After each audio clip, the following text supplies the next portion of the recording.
اس چیز کو دیکھ رہے ہیں کہ عمران خان کی پاپولیرٹی سمیع ابراہیم صاحب نے بھی ہمیں جوائن کیا ہے اور نے بھی ہمیں جوائن کیا ہے. ٹرانسمیشن کا سلسلہ آگے بڑھائیں گے. سمیع صاحب 2 بجے سے لے کے ابھی تک 2 بجے فیصلہ آیا, آپ سے گفتگو چل رہی تھی اس وقت بھی ٹرانسمیشن میں, لیکن اس وقت سے لے کے ابھی تک صورتحال کافی زیادہ تیزی کے ساتھ تبدیل ہوئی. لوگ باہر نکل کر آئے, لوگوں نے احتجاج شروع کر دیا ہے, بنا کسی کال کے بنا کسی بات کے لوگوں نے باہر نکل کے غم و غصے کا اظہار کرنا شروع کر دیا. ایک اجلاس بنی گالہ میں ہو چکا ہے, ایک 7 بجے ہوگا, ایک غالباً شاید 10 بجے ہوگا, کیونکہ شیخ رشید صاحب نے کہا کہ وہ 10 بجے دوبارہ آئیں گے.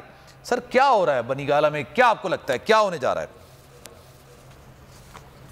دیکھیں 2-3 چیزیں ان کی تو وضاحت سامنے آئی ہے جو میں چاہ رہا تھا کہ اگر آپ مجھے موقع دیں تو میں اس کا سر موقع سر ایک تو یہ کہ یہ کہا جا رہا ہے بار بار کہ الیکشن کمیشن کا بینچ الیکشن کمیشن ہے, اس کا کوئی بینچ نہیں ہے. ٹھیک ہے سر, یہ کوئی عدالت نہیں ہے. ٹھیک ہے سر, یہ سوال ابھی سپریم کورٹ میں گیا ہوا ہے یہ. Okay sir. So they are not a court of law actually, they are a commission. تو جو فیصلہ آیا وہ الیکشن کمیشن نے عمران خان کو نااہل کیا. اچھا اب اس پہ بھی ایک اور چیز ہے, دیکھیں 5 ممبر ہیں چیئرمین سمیت, چیف الیکشن کمشنر سمیت, اور یہ فیصلہ محفوظ ہوا سپٹمبر میں.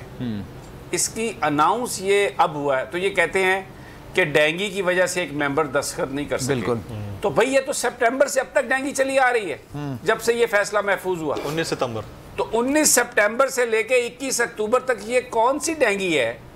یہ کوئی رانا ثناء اللہ کی پالتو ڈینگی ہے یا شہباز شریف صاحب کی رکھوالی ڈینگی ہے کہ چھوڑا انہوں نے بن بن بن بن کرتا رہا مچھر, اور جب بھی ممبر صاحب نے دستخط کرنے کی کوشش کی اس نے آگے ڈنگ مارا.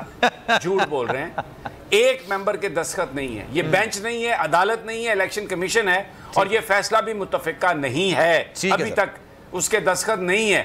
یہ انہوں نے سپٹمبر میں اس کو فیصلے کو ریزرو کیا, اور اب انہوں نے اناؤنس کیا کیونکہ عمران خان صاحب لانگ مارچ کی تاریخ جو ہے وہ دینے کے نزدیک تھے, اور یہ ان کے اوپر ایک جو چیزیں چل رہی ہیں اس میں ہے. اب آپ نے کہا جی کہ اس وقت پورا پاکستان آپ دیکھیں, چھوٹا شہر بڑا شہر ہر جگہ, کہیں اگر 5 آدمی ہیں, کہیں 500 ہیں, کہیں 5000 ہیں, ابل رہا ہے پاکستان.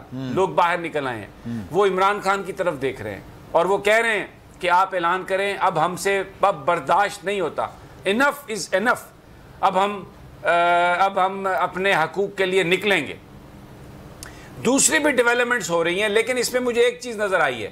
مولانا فضل الرحمان, رانا ثناء اللہ, میں ان کی گفتگو سن رہا تھا, اس کے بعد محسن نواز رانجھا, یہ سب جلتی پر تیل کا کام کر رہے ہیں. ان کی انٹینشنز کیا ہیں, ان کے مقاصد کیا ہیں, یہ چاہتے کیا ہے یہ مجھے نہیں پتا, لیکن ایک چیز تو ضرور یہ چاہتے ہیں کہ جو سچویشن ہے اس میں ایسی بات کریں کہ جس سے غصے میں اضافہ ہو, جس سے ملک میں کوئی تصادم کسی صورتحال بنے.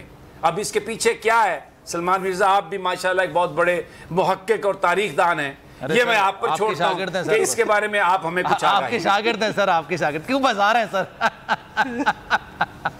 نہیں بھائی, آپ ماشاءاللہ اب تو دیکھ رہے ہیں ہر چیز, اور مطلب یعنی آپ سے زیادہ آپ کون جانتا ہوگا پورے دن سے, تو ماشاءاللہ آپ صورتحال دیکھ رہے ہیں.